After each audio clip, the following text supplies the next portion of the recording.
Hello guys! Hello Virgo! Welcome dito sa aking channel, Kapalaran 888 Virgo. Alamin natin kung anong messages, vibration, gabay energy para sa lahat. At ay general reading, so pwede kang makaresonate. Gamitin mo ang iyong intuition sa panonood, Virgo. Okay. I hope na makaresonate ka dito, Virgo. Okay, first card natin is Music for Manifesting. Sinasabi ng baraha, Virgo, na kung halimbawa daw ay may gusto kang i-manifest sa linggong ito, pwede kang mag-pray, pwede kang mag-chant, mag-hum, kumanta, or mag-play ng music.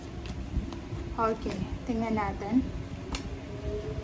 Divination, so yun, napaka-importante nito. So, this week, ang sinasabi ng baraha sa'yo na kailangan mong mag-focus sa prayers. Napaka-importante ng prayers sa'yo. Sinasabi ng barahan na marami kang kailangan ipag-pray sa linggong ito. Maybe marami kang gustong gawin, marami kang planong simulan.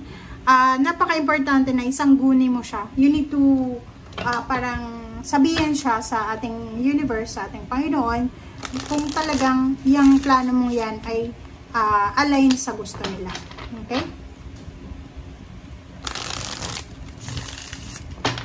Okay, Virgo.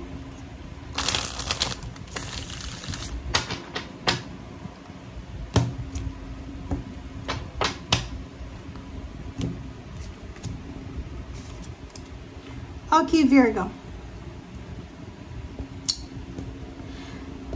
Nakikita natin na sa linggong ito, isang paglalakbay, isang relocation or travel, ang posibleng gagawin mo, or posibleng aalis ka. Like, eto makakapag-desisyon ang Virgo na to na umalis sa linggong ito. Pwedeng maghanap ng trabaho, searching for a job, searching for a relationship, searching for empowerment and fulfillment. So, maybe hindi ka masaya, hindi ka kontento sa lugar kung nasaan ka sa ngayon. So, hahanapin mo kung saang lugar ka, magiging fulfilled, accomplished, or kung wala kang trabaho sa lugar kung nasaan ka ngayon, pwedeng dun ka, yan yung rason kung bakit ka alis, maghahanap ka ng trabaho. Next card natin is Three of Water. So, sinasabi ng baras dito na sa linggong ito, nakikita natin na isang selebrasyon ang isa-celebrate mo. So, pwedeng merong celebration like kainan, birthday celebration, wedding anniversaries, or any celebration like celebration of friendship, of family, of success, or anything. Or maybe despedida party kasi aalis ka, maybe pupunta ka ng ibang bansa, or maybe magre-relocate ka. Next card is Knight of Air and Disappointment and Regret. So, nakikita ko sa'yo dito, dalawa yung possible na maging emotion mo sa ngayon. Ang linggong ito ay posibleng disappointed ka, nagsisisi ka, and gusto mo humingi ng tawad siguro just because of the things na ginawa mo sa isang tao. Spilled milk kasi siya eh, ginawa mo na eh, so tapos na siya.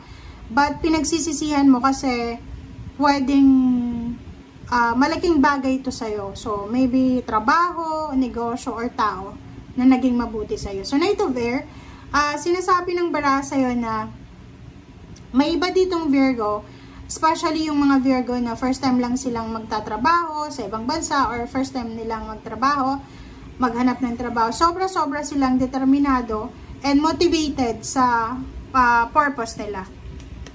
Ace of Fire, sinasabi ng barasa nyo dito na yon, may mga Virgo dito na hahanapin mo yung opportunity, maghahanap ka ng trabaho sa ibang lugar, or hahanapin mo yung sarili mo sa ibang lugar. Parang ganun.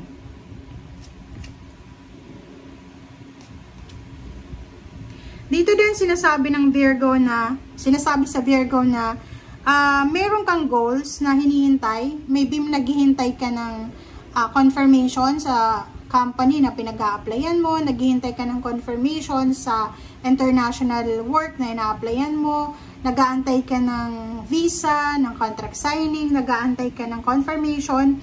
And dito sinasabi ng baraha na ihanda mo ang sarili mo, be responsible and organize yourself, your documents, supporting documents, kasi possible na anytime may dumating na confirmation sa'yo na pwede ka nang pumasok, pwede ka nang magtrabaho, or pwede ka nang mag-process ng papers mo papuntang ibang bansa. Ego. Wow. Iwasan mo lang kung ano man ang sisimulan mo sa ngayon. Kung ano mang mga bagong ideas. Like yung halimbawa, ang una mong plano is maghanap ng trabaho. Magkaroon ng baby, lumipat sa ibang lugar, mag-abroad, mag-diet, magpataba.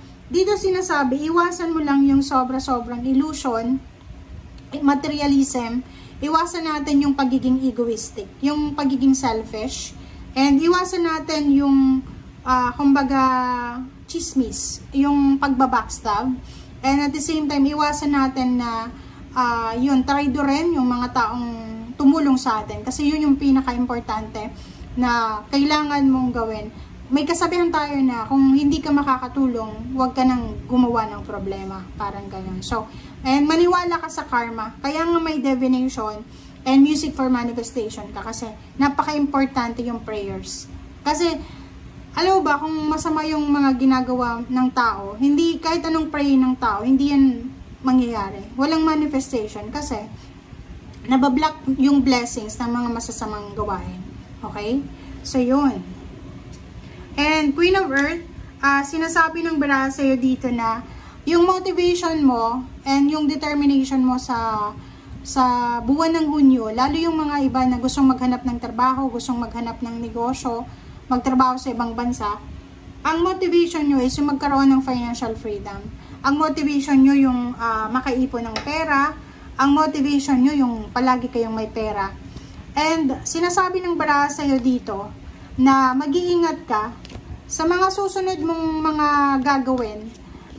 Mag-iingat ka na wala kang matapakan na tao. Kasi mayroon dito, hindi lahat kasi may mga Virgo na sobrang mababait. Pero may mga ibang Virgo din na may pagka traidor yung ugali, may backstabber. So, yung parang ibang Virgo, pag tingin mo mabait sila, pero sa isip nila, pinapatay ka na, parang ganun. So,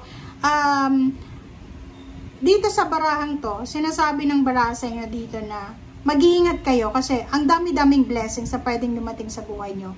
But, yun nga yung sabi ko, yung blessing na yan, pwede yan na hadlangan ng the devil or hadlangan yan ng kung sino man. It's just because of your actions or your behavior. So, mag-iingat tayo, huwag tayong padadala sa tukso na gumawa ng masama para i-uplift ang ating sarili. Okay? Ang nakikita ko kasi dito, kailangan mong maging grateful and thankful sa lahat ng blessings na natanggap mo. Kailangan mong maging grateful and thankful sa mga taong tumulong din sa'yo. Okay? Kasi, pag thankful and grateful tayo, more blessings to come yan. Pero kung ungrateful tayo, walang blessing na darating. Okay? Thank you guys. Bye!